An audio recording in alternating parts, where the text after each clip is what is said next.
Hi, I'm Rachel and I'm a cinematographer.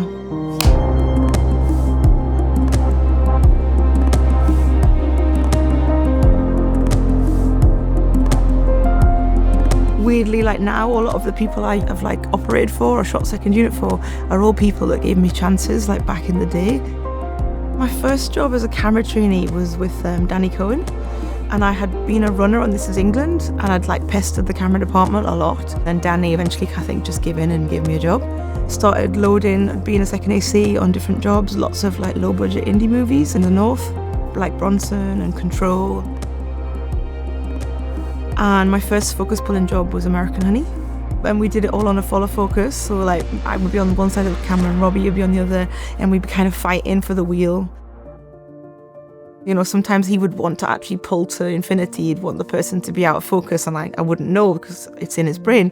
So we had this kind of relationship where we would share the focus a little bit. You know, I was literally next to him, we would stamp on each other's feet and elbow each other out the way, and it became this little dance between us.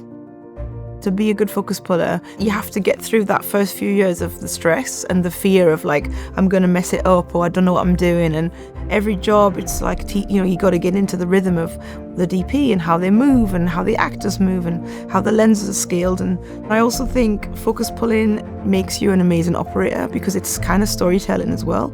You know, it's not just about getting someone in focus. Often you're pulling between lines of dialogue.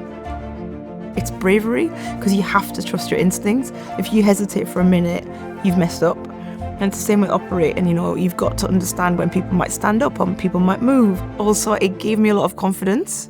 I was, standing next to the camera, I was talking to actors, talking directors. And so when I started focus pulling, I was also shooting shorts at the same time, and I was also operating for people. For about 2 years, I got in with this second unit stunt team, and I did Justice League, Fast and the Furious, Black Panther, and it was all kind of car rigs. That's all we did, was just car chases. So yeah, I got really good at fitting lots of cameras in a car really quickly and fixing them when they broke. And then I got a job operating B camera and second unit DP on a film called Rocks. And they proposed this kind of job where I have a mentorship and I would do all of prep, all of production meetings, all the recce's with the DP, with the director. Ended up shooting lots of B camera, lots of second unit. And then when Helene, she couldn't finish the film, she had to do another movie. She just said, oh, Rachel, Rachel can finish the film, I trust her. And that was just an amazing chance for me. And after that, I was like, okay, I can't assist anymore, this is it. And I started shooting and operating from there. I was really lucky that when I was an assistant, Andrea Arnold and Robbie Ryan, and they always were so inclusive with their crew. If anyone found a shot that was cool, they would always say, okay, show me. What I learned from them on all of their jobs is just how to interact with actors and how to create a space that makes everyone comfortable and makes people allow you to get the best performance out of them. So, trying to be as less intrusive as possible. All my DPs were pretty much Panavision. So Panavision just always felt like home to me. I've been going to Panavision for over 15 years. I've spent a lot of time around that coffee bar.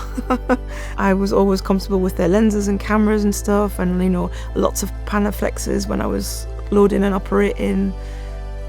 Something I always try and do as well with my team is involve them. I had this game when we were shooting the movie. I'd get everyone to shoot GVs and little inserts and stuff, and I was like, okay, everyone has to try and get a shot in the movie. That's the game. You have to watch what I'm doing, you have to understand the framing, what the style is, what the director wants, and then just go and find something and shoot it. If I'm rehearsing or if I'm doing lunch, I encourage everyone to use the camera and look through the eyepiece. And I just wanted my crew to engage, to start people thinking that they maybe can be a DP too. This camera's not a scary thing. You should be able to touch it, pick it up, look through the eyepiece. We all take pictures on our phone every day. It's no different. I just wanted to make that easy for people to start thinking about that.